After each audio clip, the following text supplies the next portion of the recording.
Vinny Rival 11 here, and I'm coming to you to talk about top 9. Doing Lennon McCartney. The night started off with Sir Paul himself giving our top 9 some love, wishing them the best of luck. Yay! Trust me, if you get Paul McCartney's stamp of approval, you're pretty awesome. Anyway,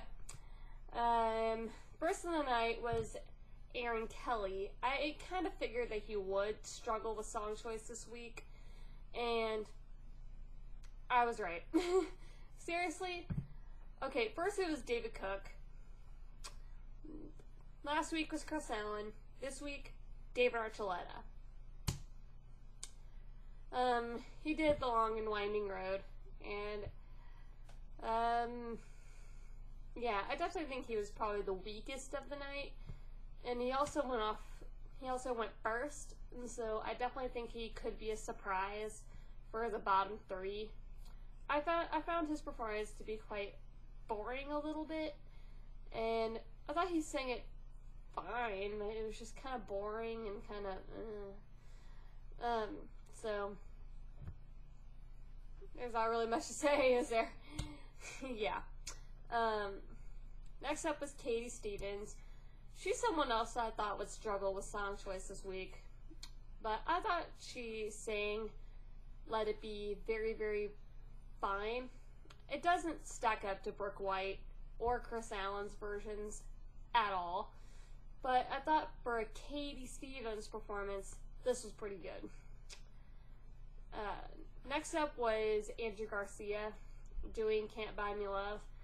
I thought he had like a little bit of a jazzy arrangement, and I thought it was fine, but it was definitely not as good as last week, and I think he kind of took a step backwards, and, you know, I think that he could also be a surprise for the bottom 3, maybe. After him, I believe, was Big Mike. That's right, Big Mike. He did Eleanor Rigby. I was not happy about him doing Eleanor Rigby because, excuse me, because David Cook did it back in season 7, but of course, again, another Idol winner doesn't get any love. Really, the only other Idol alum that they brought up was you-know-who, and it's like everyone else just doesn't exist, and that's bullcrap. Pure bullcrap.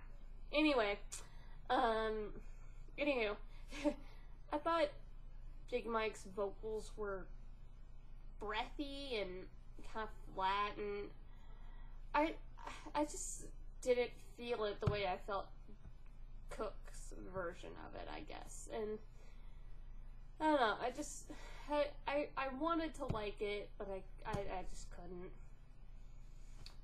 After him was Crystal Bowersox, and she did Come Together, and I was surprised that she did a song, you know, that's been covered by Carly Smithson and Chris Allen, and you know, I think Come Together was definitely Carly's shining moment.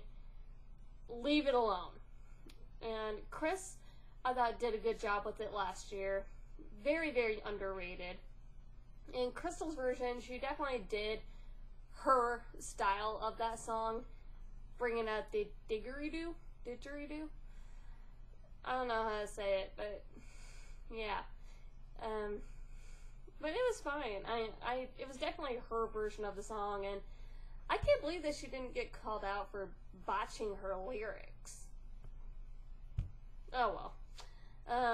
So I think that's really all I have to say about that. I think Crystal really needs a change in tone and a change in tempo next week.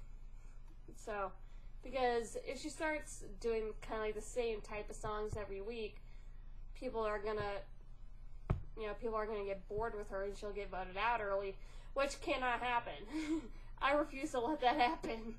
So, anywho, after her was Tim, I believe, and he did All My Lovin', yeah.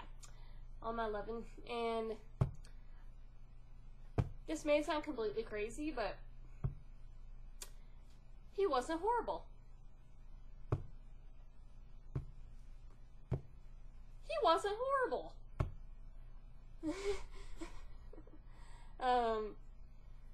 So I was very shocked that he wasn't horrible. But I thought it was a good song choice, but also with the suit and the little electric guitar saying that he wasn't trying to be the Beatles, I call bullcrap. But anyway, yeah.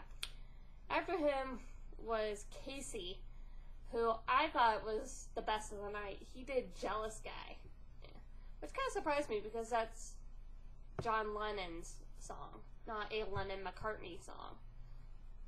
But I thought he was definitely the best of the night. I loved how he just accompanied himself with the guitar and the cello.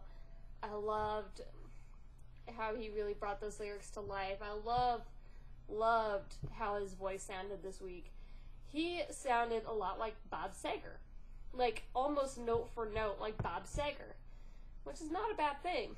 And, so, good job, Lee. I'm sorry, Casey. Not quite the Lee yet. After him was Siobhan.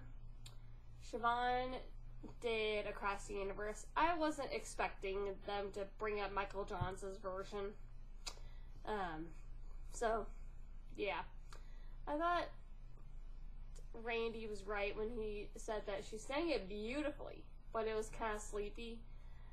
So, and I like her better when she is restrained. I like her better when she kind of cools it with the notes.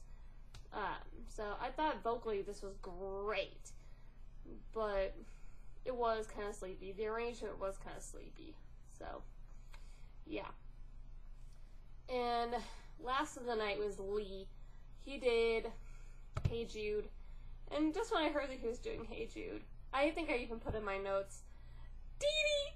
Sob! Because, you know, this was Dee Dee's audition song. And so that brought me back memories of Dee Dee, and I almost started crying.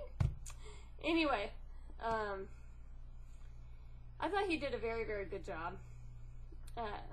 I thought he did okay, not very good. It wasn't as good as last week, but I thought he did fine.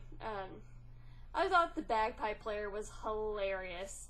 It was very, very Beatles, it was very Beatles, because if you watch, you know, their movies like Help or A Hard Day's Night, then you'll know during their little music montage thing that they usually just have like random things running around doing whatever.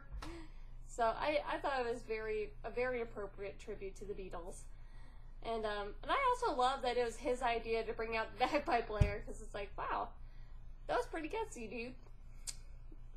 And also, he definitely looked a lot more comfortable on stage this week, and so I think he's definitely going to be safe. Also, knowing that he went last week, he's probably going to be safe. I mean, this week, he's going to be safe. And so my bottom three are going to be Aaron, maybe Andrew, maybe Katie, possibly Big Mike. And I think that probably Aaron is probably going to go home, because that just wasn't good. So, alright, see y'all later tonight with the results. And